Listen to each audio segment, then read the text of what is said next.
Olá, hoje nós vamos falar sobre salários e a vida do trabalhador. No livro Como Enfrentar a Direita no Brasil, há um capítulo especial sobre o trabalhador como eixo central da recuperação da economia brasileira. Mas antes, eu gostaria de fazer um pedido a você. Vá no nosso canal Como Enfrentar a Direita no Brasil, se inscreva, toque o sininho e você receberá todas as notificações de novos vídeos aqui neste espaço. Por que falar de salários é tão fundamental? Porque é o conjunto dos salários que garante uma sociedade um pouco mais justa e com paz social. O Brasil, desde 2015, vem num processo de desvalorização do salário. Primeiro, com a recessão de 2015, depois com a política de austeridade fiscal. Na sequência, as reformas trabalhista e previdenciária. Todo esse caldo de cultura de 2015 para cá fez com que o valor do trabalho fosse diminuído. Aumento do desemprego, aumento do subemprego e a população fica à mercê do que o mercado, já enfraquecido, pode oferecer. Isto não é um bom conjunto para o futuro da sociedade brasileira. Quando você tem uma sociedade sadia, você tenta garantir que a futura geração tenha uma condição de vida melhor do que a geração passada. Não é isso que o Brasil está oferecendo neste momento. E para reverter, você precisa ter como eixo central, numa política progressista, a vida do trabalhador. A vida do trabalhador, ela se compõe da garantia de uma educação pública de qualidade, de uma saúde pública acessível a todos os brasileiros, de moradias em condições e, para aqueles que não podem pagar, subsídio na construção dessas moradias e transporte de qualidade. Todo esse conjunto que garante ao trabalhador que a família dele tenha saúde e educação e que ele possa se deslocar da sua moradia com qualidade no transporte, faz com que ele possa se desenvolver, possa estudar, possa se qualificar para uma economia mais segmentada. O Brasil precisa disso. O que o Brasil tem feito nos últimos anos, nos últimos 5, 6 anos, é desqualificar o seu trabalhador, colocá-lo à margem do crescimento da sociedade e transformar uma enorme massa de pessoas que têm toda uma vida para dedicar ao país a um processo de desespero e de aceitação de qualquer salário para poder garantir minimamente a sobrevivência da sua família. Não é esse o processo. O Brasil não pode se transformar numa grande fazenda. Um país com as dimensões do Brasil precisa ter as suas riquezas estratégicas pensadas para as futuras gerações. Que o Estado tenha o papel fundamental de ter um eixo econômico de desenvolvimento, que a iniciativa privada seja cada vez mais qualificada. Nós precisamos de áreas de tecnologia, nós precisamos da entrada na chamada economia digital. O Brasil tem universidades, engenheiros, pesquisadores que podem fazer este país um país melhor e mais igual para a sua sociedade. Por isso, o eixo do salário é fundamental. Sempre que você ouvir um governo falar que vai decretar um processo de austeridade, saiba que ele vai decretar uma diminuição do valor do salário, porque a austeridade significa corte de gastos. Corte de gastos significa, no fundo, um processo de diminuição da circulação do dinheiro na economia. As empresas tendem a demitir. Quanto mais desempregados, menor o valor do salário, porque as empresas têm muito mais gente para escolher no mercado.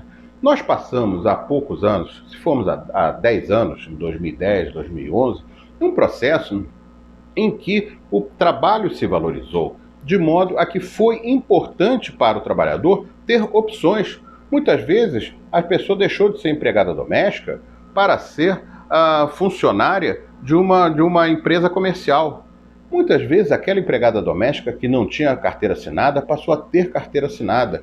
Todo esse processo de universitários que conseguiram seu primeiro emprego, de pesquisadores que conseguiram inclusive estudar no exterior, de engenheiros de diversas áreas que conseguiram empregos no Brasil, tudo isso melhorava o panorama da sociedade. Nós precisamos voltar a ter como eixo principal a vida do trabalhador.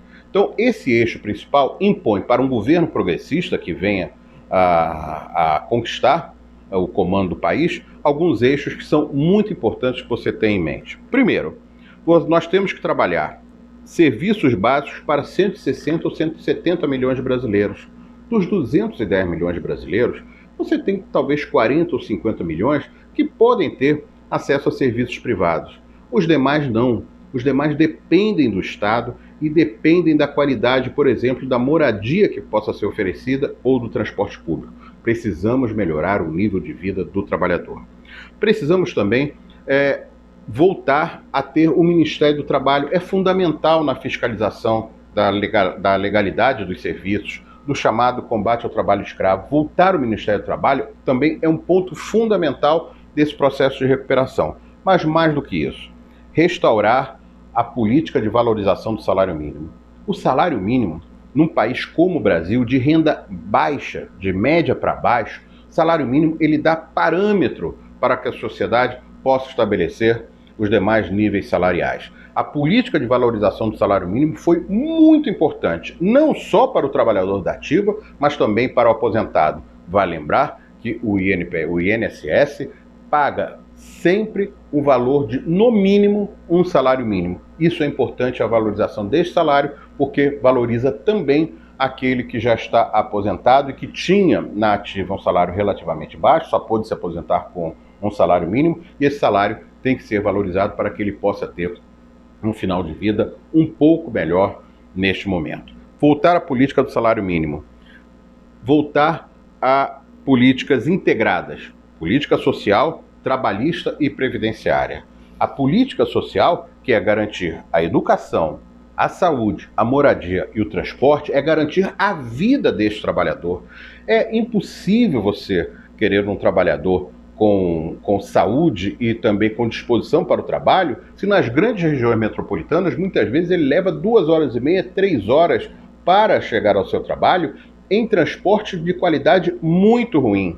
Ele não pode estar ali preocupado que o seu filho ou a sua filha não tenham acesso a uma boa escola pública ou a um posto de saúde. A moradia dele tem que ser minimamente digna. Esse é um conjunto fundamental para que o Brasil tenha um século XXI com uma qualidade superior da que teve até o momento. Entrar na era digital, qualificar esse trabalhador. Agora, qualificar um trabalhador numa economia que hoje privilegia apenas o agronegócio não adianta. Para que esse país se transforme num fazendão, você não precisa ter tantos empregos qualificados. E o Brasil é um país de 210 milhões de habitantes, mais de 8 milhões e meio de quilômetros quadrados, com riquezas estratégicas que deveriam estar sendo administradas para o futuro das novas gerações.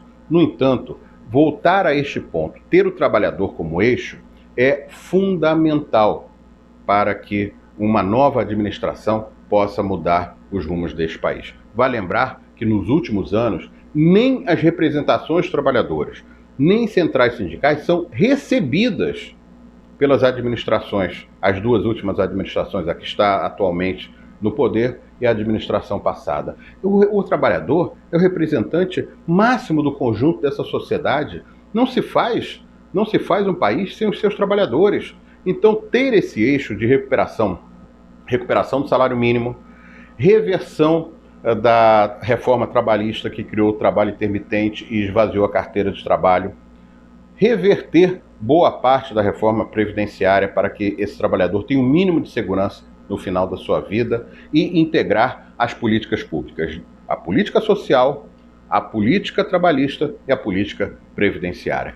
Ter o eixo no trabalho, saber que você vai ter um governo que, ao final de 4 ou 8 anos, em caso de reeleição, o conjunto da renda do trabalho cresce na economia do país. Esse é um processo possível, porque já foi feito, e necessário neste momento. O Brasil não pode se transformar num país com miseráveis a céu aberto, com as regiões metropolitanas cada vez mais empobrecidas e sem futuro para as gerações, por exemplo, de classe média, que vão cada vez mais botar os seus filhos para fora do país para que tenham alguma chance. O Brasil pode reverter e deve reverter, mas o processo fundamental é restabelecer uma política de valorização do trabalho.